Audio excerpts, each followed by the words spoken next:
আসসালামু আলাইকুম বন্ধুরা, সবাই কেমন আছেন? চলেন আজকে আপনাদের আমার ঘরটা দেখাই।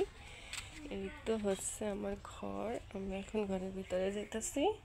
ঘরের ভিতরে ঢুকলেই প্রথমেই পড়ে আমার খাট, যেটাতে আমি ঘুমাই। যে শীতের জন্য আর কি আমি বিছানার চাদরের উপর কম্বলটা বিছিয়ে রাখছি। তারপর একটা চেয়ার রাখছি, চেয়ারের মধ্যে আমি মোবাইল চার্জে দিই। এটা আমার খুব প্রয়োজনীয় জিনিস। তারপর রাখছি যে একটা ড্রেসিং টেবিলটা দেখেন। তারপর রাখছি একটা এই যে স্টিলের আলমারি। তারপর রাখছি একটা রেক, যেখানে আমাদের কাপড় চোপড় গুছিয়ে রাখি। আর এই যে ফ্রিজটা দেখুন, ফ্রিজে রাখছি এই জায়গায়। তারপর চলেন আমার এই ছোট্ট রুমে আরেকটা ঘর আছে, ওইটাতে নিয়ে যাই।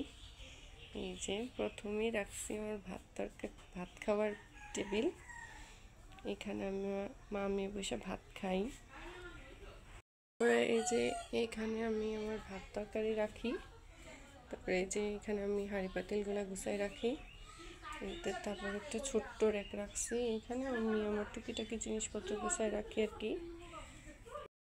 এই যে এই সাইডে আমার গ্যাসের চুলাটা রাখছি। এই যে আমি এখানে ভাত রান্না করতেছি, ভাত বসাইছি। আর ওই দিক দিয়েও একটা আছে, ওইটা আমার টয়লেট। এটা আপনাদের পরবর্তীতে আমি দেখাবো।